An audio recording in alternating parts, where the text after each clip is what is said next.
মনে করেন আপনার ঘরে এখন স্বামী নাই, ইনকেস আপনি একটা বাবার বাড়ি অর্থ সম্পদ আপনার মতো অনেক আফা আছে, অভাব নাই। এখন আপনার কথা হলো কি যে আমি যদি বিয়ে করি আমার বাড়িতে রাখবো, আমার দুটো সন্তান আছে, আমি এই সন্তান দুটো কার কাছে নিয়ে যাবো? কার বেশি কথা শুনবো? আপনার সন্তান দুটো অন্যকে বিয়ে করবেন, ওই বাড়িতে আপনি নিতে পারতেছেন না, সে ওইভাবে আপনাকে ভালো চোখে দেখবে না।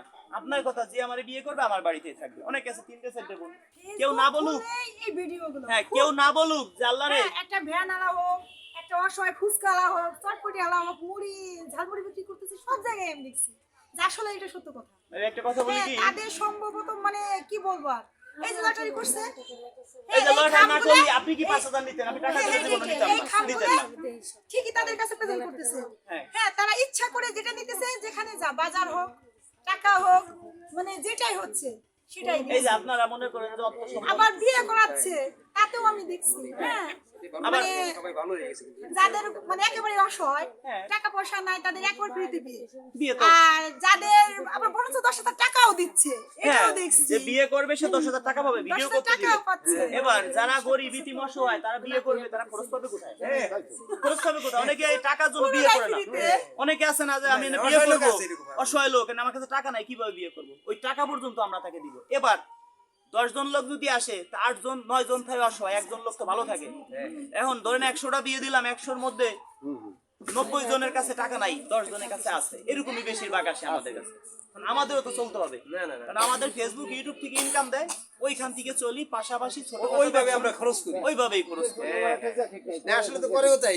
এখন শুনেন, একজন লোককে আমি 10 দিন দিলাম, একদিন দিতে পারলাম না, সে আমার কাছে শত্রু। 9 দিন 10 দিন দিছি, এরকম দাম নাই। এখন তো যেই হইছে অবিবাহিত সুন্দর একটা মেয়ে হবে।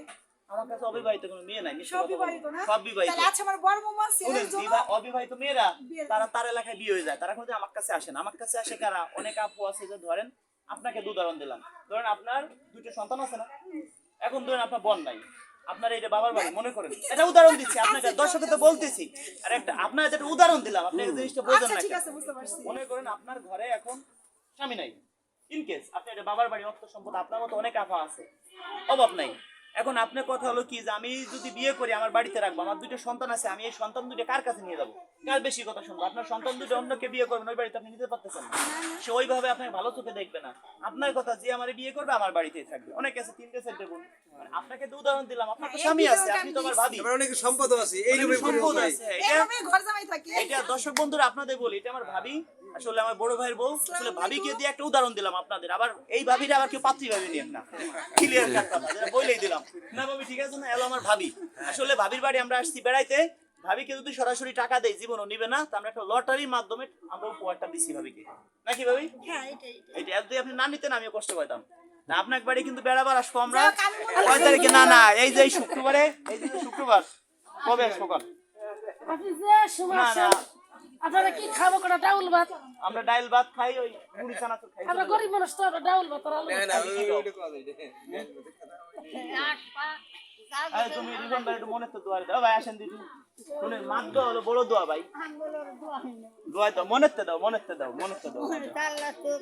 একদিন আবার আল্লাহ দিলি আবার সেই জায়গা যাবে যে আল্লাহ বাঁচায় রাখে। আসেন রাজু ভাই এক পাগল দেখছো,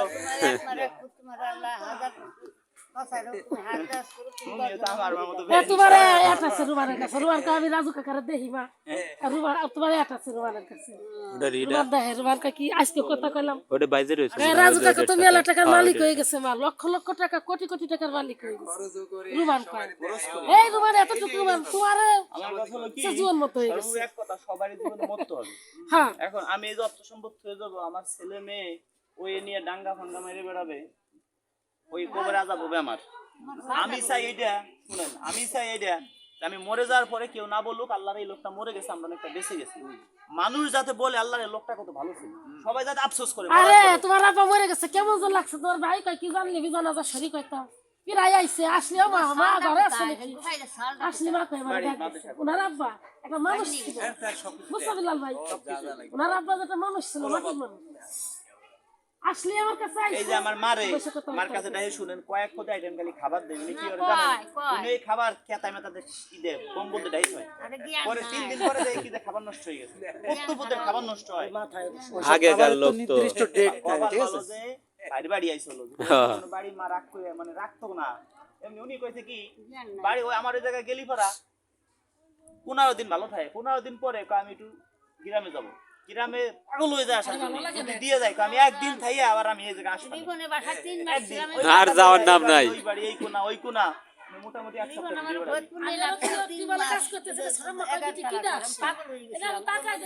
তোমাকে রিপন তো যে বিল্ডিং করবা লাগছে, তোমার কাছে কয় না কইছে ঢাকা বিল্ডিং করবা লাগছে, তুমি কি এভাবে দাঁড়ায় থাকবা, উপরে উঠে যাবে 400 তালা। খবর শুনছো? না না, তুমি কি খবর শুনছো? হ্যাঁ না, তুমি কি খবর শুনছো? আমার 9 তলায় ছিল, পলাই আইছে। হ্যাঁ 9 তলায় তো পলাইছে। না, আমার মা আপনার মেয়ে কি? আর শেষ করে দিলাম। ভালো থাকেন দর্শক বন্ধুরা, ভালো লাগলে শেয়ার করে দেন, আর সবার মা বাবাকে ভালোবাসবেন। আপনারা সবাই যারা আমাকে ভালোবাসেন, ভিডিওটা যারা শেয়ার করবেন।